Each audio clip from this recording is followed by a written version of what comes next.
La sagesse de Friya Oye.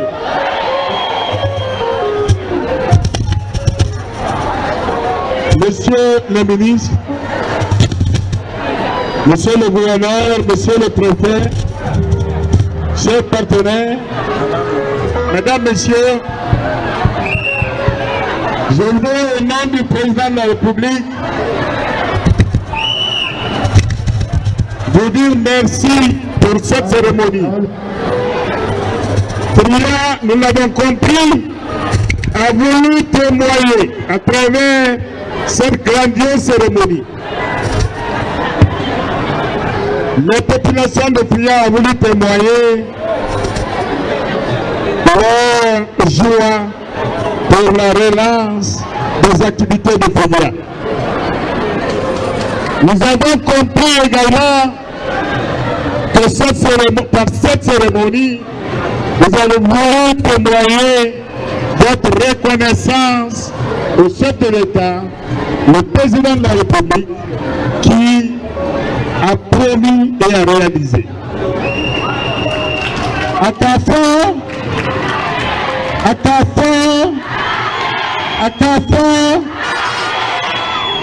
je dois rappeler à tous ceux qui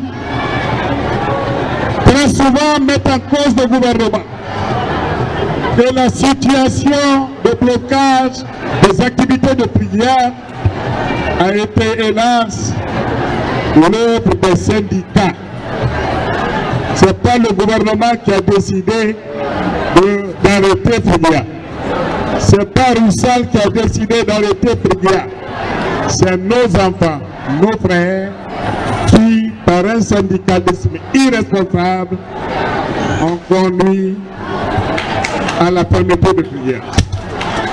Mais le président de la République, je dois vous dire, pour avoir été témoin et même acteur dans cette négociation laborieuse, le président de la République a tenu à ce que ces activités soient reprises ici à cause des populations de Friya.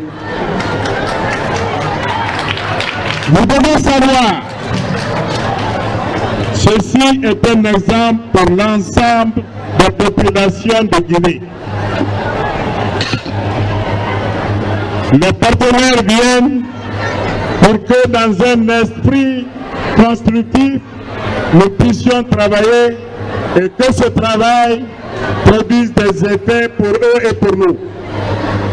Les partenaires ne sont pas des adversaires. La Guinée a besoin d'un syndicalisme responsable, d'un syndicalisme participatif, qui tienne compte des réalités pour mesurer ou cibler les revendications en fonction des dites réalités.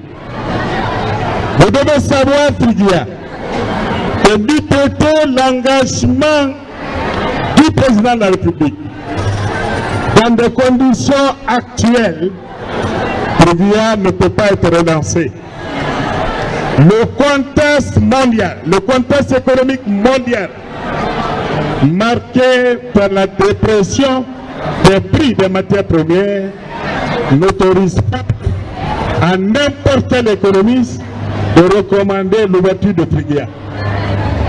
Mais le président, dans sa sagesse, son attachement aux populations, a demandé aux partenaires, quel que soit le coût économique, nous savons que vous perdez de l'argent. Les prix dont vous parlez sont des prix cycliques. Aujourd'hui, ils sont bas, demain, ils pourraient être hauts. Acceptez dans l'esprit du partenariat, acceptez de perdre aujourd'hui, ouvrez cette usine pour enlever les larmes des yeux de mes populations de Friya. Je le dis, c'est un témoignage important de savoir. Roussel ouvre Friya dans des conditions économiques plutôt moroses. Il ne gagne pas de l'argent. Il ne gagnera pas de l'argent dans les prochains mois. Il ne gagnera pas de l'argent dans les prochaines années. Mais il ouvre parce que le président Vladimir Poutine, le président Alpha Condé ont décidé de faire de la coopération russo-guinéenne l'exemple de coopération économique dans le monde. Au sage de Friguia, le président me charge de vous dire qu'il vous confie l'outil qu'est l'usine de Friguia, qu'il vous confie le partenariat russo-guinéen à travers Russell, qu'il vous confie vos populations pour que vous continuiez à peser de votre sagesse en termes de conseil, en termes d'encadrement, pour que les excès d'hier ne se reproduisent pas demain et mettre Friguia dans des conditions d'aujourd'hui.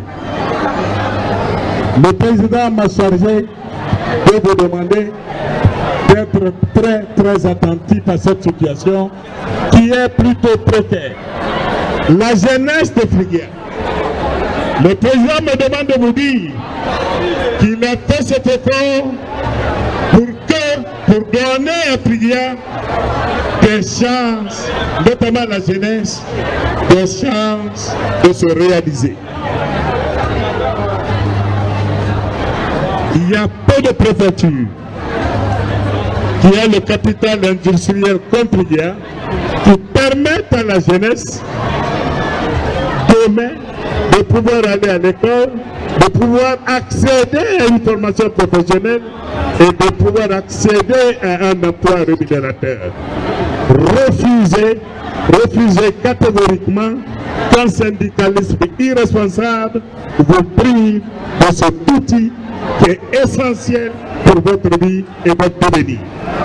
C'est le message que le président m'a demandé de livrer à la jeunesse de Friguia, aux femmes de Friguia, à la sagesse de Friguia, enfin aux travailleurs de Friguia.